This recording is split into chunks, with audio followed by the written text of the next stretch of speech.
Assalamualaikum warahmatullahi wabarakatuh. Kembali bertemu dalam kajian seputar ekonomi syariah. Kali ini kita masih membahas tentang jual beli yang terlarang di dalam Islam. Salah satunya adalah jual beli gharar. Apa itu jual beli gharar? Jual beli gharar itu adalah jual beli di mana kedua belah pihak tidak mengetahui informasi secara komplit tentang produk yang akan diperjualbelikan, sehingga suatu saat antara penjual atau pembeli akan merasa dirugikan atau merasa terzalimi. Nah, jual beli ini tidak sah di dalam Islam. Apa saja contohnya? Yang pertama adalah jual beli yang gharar dalam kualitas. Biasanya masyarakat melakukan jual beli anak sapi yang masih dalam perut sapi, yang belum nampak kualitasnya. Apakah nanti ketika dia lahir sapinya bagus, sapinya kualitasnya bagus, sapinya sehat dan lain-lain. Tapi sudah dilakukan transaksinya sebelum sapi itu lahir. Ini tidak boleh di dalam Islam. Jadi gharar dalam kualitas. Penjual tidak tahu secara pasti bagaimana kualitas sapi yang akan dilahirkan oleh induk sapinya nanti. Pembeli juga tidak tahu bagaimana kualitas sapi yang akan dibelinya setelah sapi itu lahir. Maka terjadi gharar di sana. Terjadi ketidakpastian di sana, maka tidak boleh di dalam Islam. Itu yang pertama. Yang kedua adalah gharar dalam bentuk kuantitas. Ini sering dilakukan oleh para petani-petani atau oleh para tengkulak dengan cara membeli buah-buahan yang masih berupa putik. Saya borong satu pohon mangga itu yang dia masih berupa putik 500.000. Penjual tidak tahu secara pasti berapa jumlah dari buah yang akan dihasilkan dari satu pohon mangga itu, misalnya seperti itu.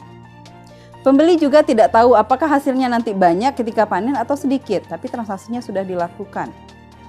Nah, ini tidak boleh di dalam Islam karena terjadi ketidakpastian. Kalau buahnya nanti ternyata banyak, tidak sebanding dengan harga 500.000 yang dibayar oleh pembeli tadi, maka pemilik pohon mangga merasa dirugikan. Nah, kalau tadi saya jualnya hari ini mungkin harganya lebih mahal lagi, lebih dari 500.000. Atau sebaliknya, bisa saja sebaliknya, pembeli merasa dirugikan karena hasil dari pohon mangga yang berbuah tadi ternyata buahnya hanya sedikit. Nah, ini kan ketidakpastian. Lalu si pembeli merasa dirugikan. Bisa saja hasil mangganya sedikit, maka ini tidak boleh. Kalau mau membeli buah mangga yang belum jadi seperti yang dilakukan oleh masyarakat itu, lakukan secara jual beli salam. Jual beli salam boleh dengan cara harganya jelas, kualitasnya jelas, dipesan grade A atau grade B misalnya, lalu ciri-cirinya semua spesifikasinya jelas, maka jual beli salam dibolehkan. Tapi kalau membeli yang masih dalam putik, dibayar hari ini, dibeli untuk yang akan datang, itu tidak boleh karena menimbulkan ketidakpastian. Tapi kalau jual beli salam itu sudah ada kepastian berapa nanti harganya sudah ditetapkan hari ini, berapa kilonya sudah ditetapkan, kemudian semua spesifikasinya sudah dijelaskan. Itu gharar dalam bentuk kualitas dan kuantitas. Yang ketiga adalah gharar dalam bentuk harga. Ini juga sering dilakukan oleh masyarakat dan ini tidak boleh dilakukan. Apa contohnya gharar atau ketidakpastian dalam bentuk harga?